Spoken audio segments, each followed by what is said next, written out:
Vote বড় বালাই, এবার প্রকাশ্যে জুতো পালিশ করলেন বিজেপি প্রার্থী সুভাষ সরকার। রবিবার বি.আর. আম্বেদকরের জন্মদিন উপলক্ষে বাঁকুড়ার মাচানতলা থেকে লালবাজার পর্যন্ত হুটখোলা প্রচারে বের হন, আর সেখানেই জুতো পালিশ করলেন। তারপর সেই জুতো ধরালেন চালকের হাতে।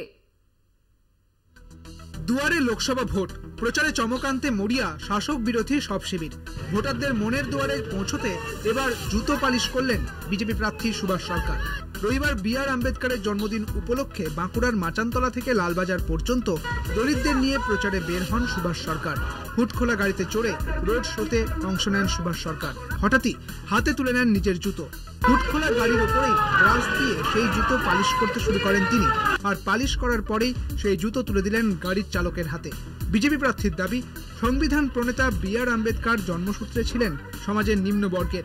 আম্বেদকরের ভাবনা মানুষের মধ্যে ছড়িয়ে দিতেই জুতো পালিশ করেছেন। দলিত সমাজে সমস্ত গরিব মানুষের স্বপ্ন দেখিয়েছিলেন, আর সেই স্বপ্ন আজ প্রধানমন্ত্রী সাকার করছেন।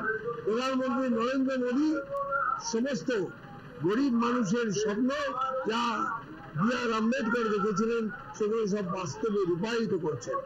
আর জুতো পালিশ করেছি এই জন্য যে বি.আর. আম্বেদকর একেবারে অত্যন্ত নিম্নবর্গের পরিবারে ছিলেন, আর ওনার যে মত সেটা হচ্ছে সব কাজ ও মর্যাদা দক্ষতার সঙ্গে করে।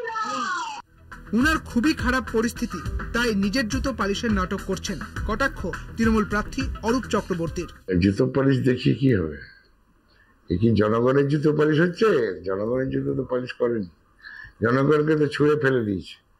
নিজের জুতো পালিশ করে ড্রাইভারকে দিচ্ছে। এইসব দেখে কি বেলকি নাটক করছে নাকি? এতে কি ভোট বাড়ে না ভোট পাওয়া যায় না সিম্পেথি পাওয়া যায়? সবাই তো নিজের নিজের কাজ করে, বাড়িতে করে, সেটা লোক দেখাবার কি দরকার আছে? যদি জানতাম জনগণের জুতো নিয়ে পালিশ করে দিচ্ছেন তাহলে হ্যাঁ ভাই ঠিক আছে, অসুস্থ বয়স্ক মানুষ জুতো ময়লা হয়ে গেছে পরিষ্কার করছে। এগুলো নাটক, বাজার খারাপ, কি করবে এখন?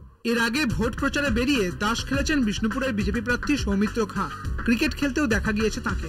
আরো এক ধাপ ওপরে উঠে প্রচারে কখনো স্যালোতে চুল কাটতে, কখনো আবার চা, চপ, পাঁপড় ভেজে তা বিক্রি করেছেন তৃণমূলের প্রার্থী সুজাতা মণ্ডল। তৃণমূলের প্রার্থী অরূপ চক্রবর্তীকেও ফুটবল খেলতে দেখা গিয়েছে। বাঁকুড়া থেকে স্বরূপ মণ্ডলের রিপোর্ট, কলকাতা টিভি।